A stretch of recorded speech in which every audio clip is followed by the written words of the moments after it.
Hi everyone, thank you for joining our fireside chat. Today we will focus on real-time and security in a very challenging automotive industry. My name is Bertrand Boisseau. I'm in charge of the automotive sector for Canonical, and this is Eduardo. Eduardo, hi. Hi everyone, I'm Eduardo, product manager at Canonical for Realtime Linux. Thank you for joining. So we want to study today the different security challenges that the automotive industry is facing, if there are solutions to these challenges, and also if low latency in real time can be key solutions to some use cases. Right. So these days there's a lot of talking in the market about software-defined vehicles and the difference that this is bringing to the automotive sector. What are the major trends you see here? What do we mean by software-defined everything? Right. So indeed, today one of the key trends in the automotive sector is the software-defined vehicle. When you look at modern vehicle today, you think, oh, it's a computer on wheels. Right. Actually, there are tons of computers on four wheels. So this is a highly complex electrical and electronical architecture that you need to maintain, that you need to guarantee the interfaces are working correctly, they need to update. So it's highly complex. And when you think of a component, there's not only the hardware part of things, there's also the software part of things, right? So basically what you want to do is simplify as much as possible the hardware constraints, right, and abstract what can be abstracted from a software point of view. So this is basically one of the biggest challenge today. And historically, you wanted to add a feature to a vehicle, to a new generation of vehicles. In this case, like a software feature. Exactly. In this case, you're going to add a new software brick, right? The issue is that you weren't able to reuse that brick from vehicle to vehicle and from generation to generation. So you basically started from scratch again. So you can do that when you have 10 features. But once you start having 100 features, it doesn't scale. It doesn't scale. Exactly. So that's also the purpose and the real value of software-defined vehicles. Right. The full embrace of software in vehicles brings with itself a series of challenges and constraints or requirements, right? What would you say are the key considerations or challenges in automotive that one needs to keep their eyes on? So when you consider software-defined vehicles, not only do you need to guarantee the APIization of the vehicle, so you want to make sure that you abstract as much as possible of software. For the reusability. For the reusability. And in parallel that you reduce this number of hardware components because at some point it's just not maintainable. Right? It's not one feature equals one additional component. Like at scale, yes, you need to make sure that you can scale it correctly. On the other hand, you have very specific constraints due to the fact that lives are at stake. So for example, all the safety surrounding the vehicle and inside the vehicle. Inside and outside. Absolutely. It adds a lot of complexity to whatever you want to build. So safety is one of the key themes. I would say it's the key challenge. That being said, your system needs to be secure right, altogether. You don't want a vehicle to be hacked, whether it's an autonomous vehicle or not. Right. You want to have access to the brakes, to the engine correctly, right? So it's very critical when you consider it as a whole system. Obviously, there are other industries that have security issues or safety issues, but the closest one that we use every day is the vehicle. Automotive in itself brings a series of challenges, right, for the sector, and at Canonical we take a vertical first approach to automotive. It's front and center in our product roadmaps and decisions, right? Right. We want to make sure that we take into account the specificities of the different use cases, right?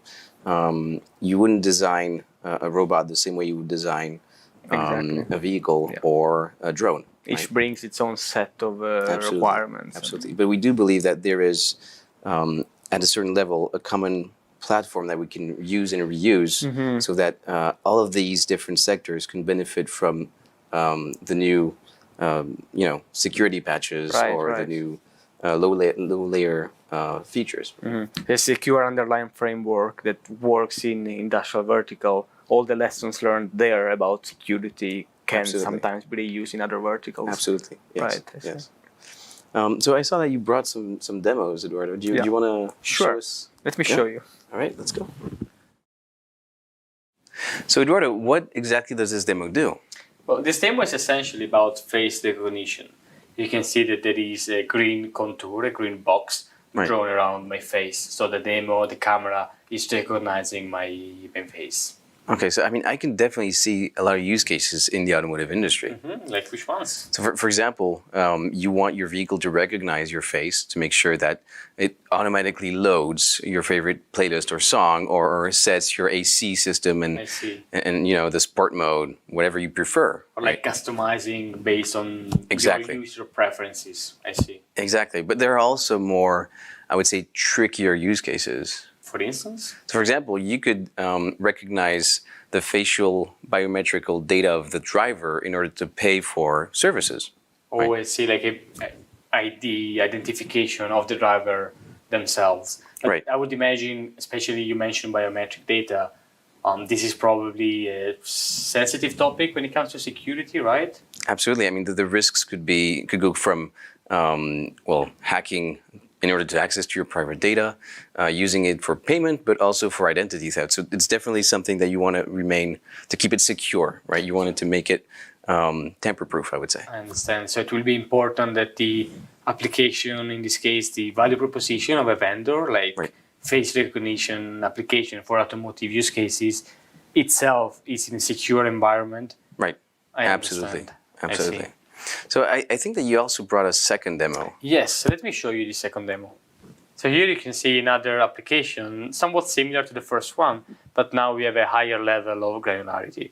So not only you can recognize my face and you can see the blue box around it, but in this case we have a deeper understanding of my facial features, and you can see the contour being drawn around, for instance, my eyes. So I could imagine it is tracking the movements of different parts of my face, and especially in automotive with a driver, I would imagine this comes in very handy, right? Can you think of any scenarios when this may be applicable? Absolutely. So driver awareness systems are critical for level 2 and level 3 autonomous driving vehicles, right? You want to make sure that the driver is aware of what the vehicle is doing, of the road ahead, that he's able to take back the wheel at any time, right? Right. So you could take corrective actions if the driver is falling asleep or the eyes are closed or any other reason. Right. So from basic alerts like sound or lights to stopping the car on the emergency lane, for example, if you see that the driver is not reacting anymore. Oh, I understand. But I would imagine, again, security is probably front and center in this type of scenarios. Being able to protect the data. Absolutely. Is that a concern? Absolutely. So you want to make sure that this process cannot be tampered with, because in any case you could bypass that sort of mechanisms, or make the system believe that I'm actually aware of what the vehicle is doing, and instead I'm actually hiding what I'm doing by sleeping and you know. Yes. And that could be, by the way, a secure way of storing the information. Absolutely. The process has to be protected. Like in almost a closed environment, yes. Right. Yeah. So thank you, Eduardo. Those demos were really interesting. Right. And I think it really highlights how important security is, right? So how can we ensure that we keep this type of system secure? Right, and this is applicable to any application that, as a manufacturer, you want to deploy on your vehicle, right? It can be a computer vision application, it could be anything else. Right. An interesting aspect of this specific demo is that it's running inside a Snap. So, wait, what is a Snap? A Snap is a new Linux packaging format using container technology. Okay. And Snaps they work across different Linux distributions. It's Ubuntu, Fedora, etc. But they're also portable across different form factors, different hardware revisions, different architectures. So you can use Snaps in your IoT device, in your car, in the cloud. And this goes back to taking those learning from other verticals, from other applications, and bringing the latest information to your specific application. So how do you guarantee that your Snap can run correctly on a different OS? Do you ensure that in the package you have all the different required libraries? Mm-hmm. Exactly. So a Snap, by being a containerized packaging format, it bundles an application with all its dependencies. Okay. So each application sits in its own sandbox environment, right? And it has all the required information and dependencies to be able to function. and only by explicitly granting permissions, a certain application will be able to access the other information on your system. Whether it is a security camera on your IoT device trying to access the information of your contacts on your device, etc. Right. Only if explicitly permitted, you will be able to grant those permissions. And by being in a sandbox environment, we are bringing the standard Linux kernel confinement capabilities, whether this is seccomp, apartment rules, etc., or C groups. We are bringing the container technology down to devices in the automotive world. So it's in short, it's a completely encapsulated application that has everything it needs to run correctly, and it's tamper-proof. Exactly. And it brings with itself certain differences from other container formats, right? Right. A big focus around snaps is the ease of development and deployment. So we give the end user an application developer view to what they're trying to do. So you can keep your higher level application information, and all you are required to specify in the snap format is the dependencies required for your application to run. So it's very easy to develop, very easy to deploy, very easy and bulletproof to run. So in this case, so we tick the box for the application layer, right? How do you ensure that the lower layers are secure? Right. And another way of phrasing your question is how do you run, or where do you run a snap, your application, right? Can you run that on an underlying secure base? And the answer is yes, because you can run snaps on top of an operating system, a Linux operating system like Ubuntu Core. Ubuntu Core. And Ubuntu Core, from the name itself, it may remind you of Ubuntu, of course, and it is standard Ubuntu. It brings the same packages in the same Linux kernel as the standard Ubuntu, the same security fixes, CVE patches. So you benefit from all of the advantages of Ubuntu Desktop or Ubuntu Server, but in a very small, lightweight form. Exactly. Ubuntu Core is tailored to your application. The system has a lower footprint than the classic Ubuntu Desktop or Server to make it fit for IoT devices, easy use in automotive world, etc. And the entire architecture of Ubuntu Core is designed in such a way that it is tailored to the requirements and the constraints of the Internet of Things software-defined world, whether that is for devices or for automotive. Okay. And what about the even lower layer? Like, for example, the kernel. How do you ensure it's secure? Right. There are, I think, two ways to look at this, right? The Linux kernel itself is the same one across the family of Ubuntu distributions. Right. And Ubuntu is well known for the standard review cycle that the Linux kernel goes through all the time, making sure that all the latest CVE fixes are available. Right. It is always security maintained and patched long term. So we have a reputation for doing that 24/7, whole year long, right? For the past 20 years. But another way to look at the same question is also to run the Linux kernel itself in its own containerized environment. So how do you bring security other than just CVE patches and security fixes? How else can you ensure it in the system? An interesting feature of Ubuntu Core is that it is based on snaps. So it is a snap-only edition of the Ubuntu operating system. So it snaps from the ground up. It's secure by design, and all of the layers are completely protected, right? Yes. So by being 100% based on snaps, I mean that the kernel itself sits in a snap in its own containerized environment. Right. The information specific to the hardware when you're running your application sits in its own snap. The bootloader is in a snap, right? And your user space, higher level application also sits in its own sandbox environment. And this brings a clean separation between the OS and the applications. And you can imagine when you update your device, you can only update the specific component that you want to focus on. So whether that is the kernel, that is the application, etc. There's a clean OS to application separation. So you're mentioning updates. That's actually, I would say, a key challenge as well in the automotive sector. You want to make sure that you can update safely, securely, all of your fleet without having to recall millions of vehicles and without having to send an engineer to the customer's house, right, to fix this. So what are the solutions to provide this sort of over-the-air update? Yeah, this is strictly related to the software-defined trend, right? Having an OTA over-the-air capability. It's not just about doing over-the-air updates these days. You also want those updates to be bulletproof and to be transactional, which means that you always want to keep your software running. And this is about reducing the cost of ownership of your device, of your vehicle, etc. You want to reduce the downtime. It is very expensive to send, as you were mentioning, to recall the device or to send an engineer down at the factory floor to fix the hardware that stopped working.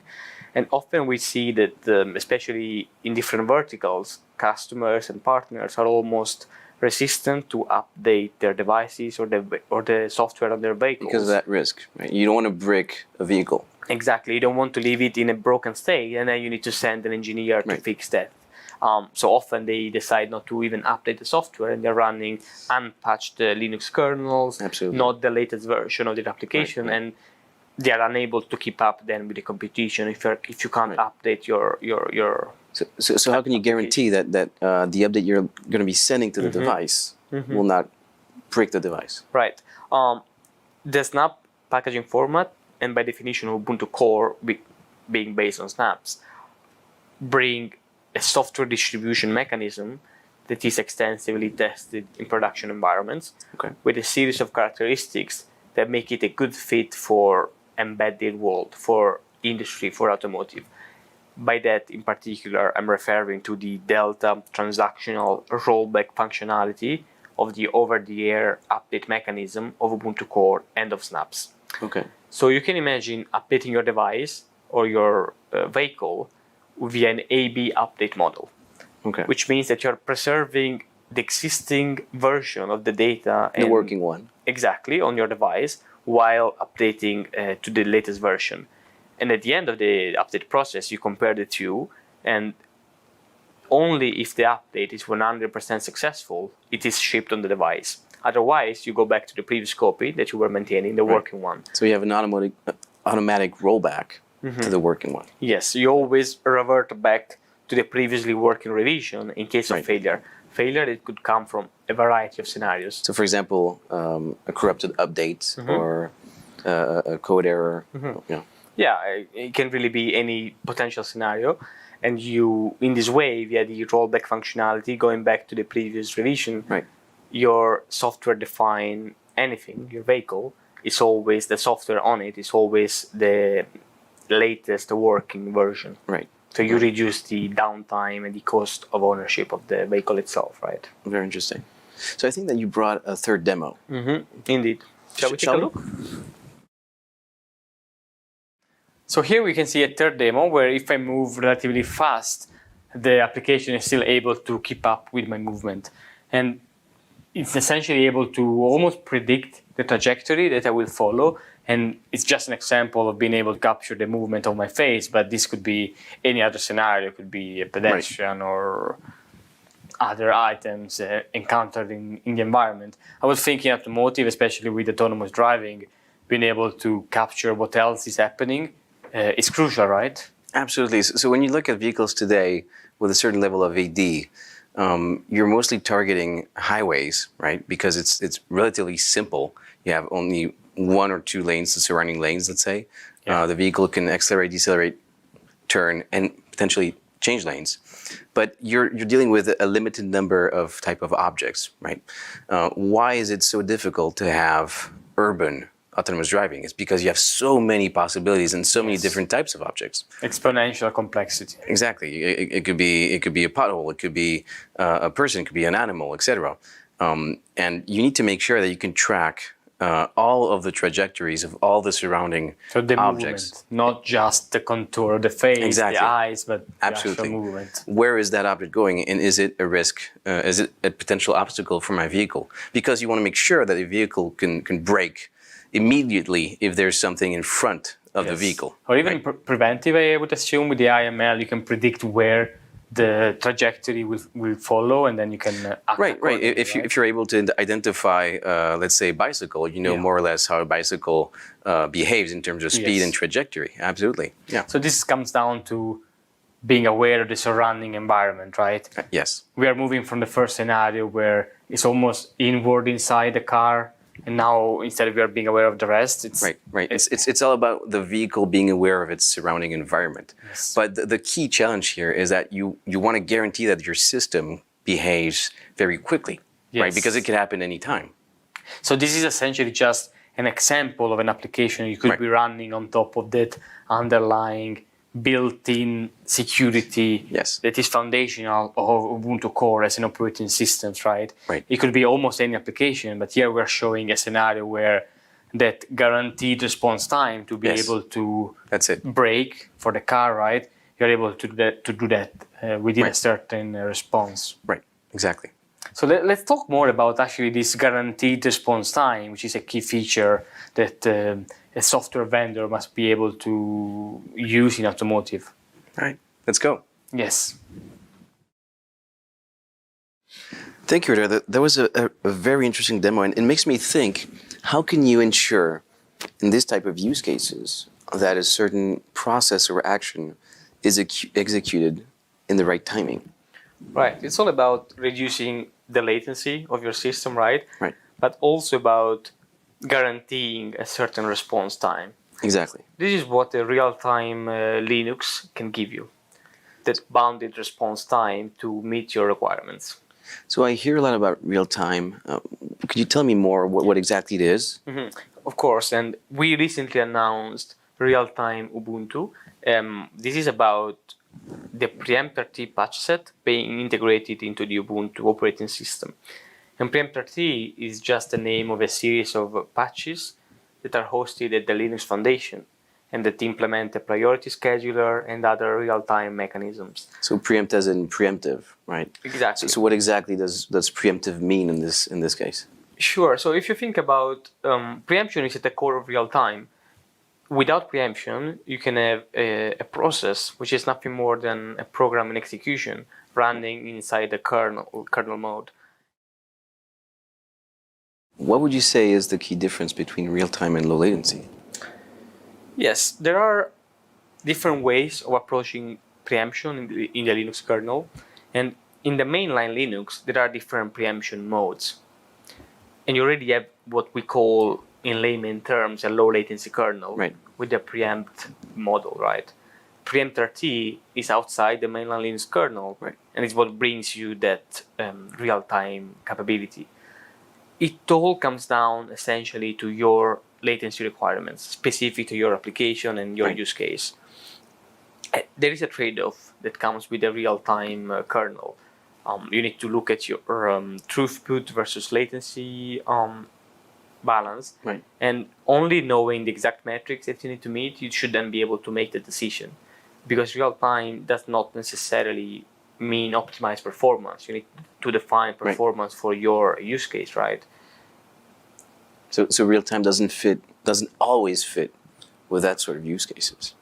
Exactly. And if you think about having latency requirements in the order of seconds and your hardware running multi-gigahertz with a properly tuned CPU, probably you don't need a real-time kernel, right? Low latency would be fine for you. But if the consequences of missing a deadline are very dire, like in the automotive use case and when it comes to safety, if you want a guaranteed response time, then you probably should go with the real-time Linux kernel. Right. Thank you, Eduardo. That was really interesting. Well, I hope that we helped you understand how real-time and security can help in the automotive industry. And hopefully you've seen also that we are already working on solutions that can fit in these difficult challenges. Thank you so much, Eduardo. That was really great having you, and thank you for all the insights. Thank you. We really hope that you've enjoyed this fireside chat on real-time and security and how it fits in this very challenging automotive industry. By now, you've learned about Core, Ubuntu Core, and Snaps, and how they've been built from the ground up with security by design, and also how real-time can fit in certain specific automotive use cases. Thank you for joining, and see you next time. See you.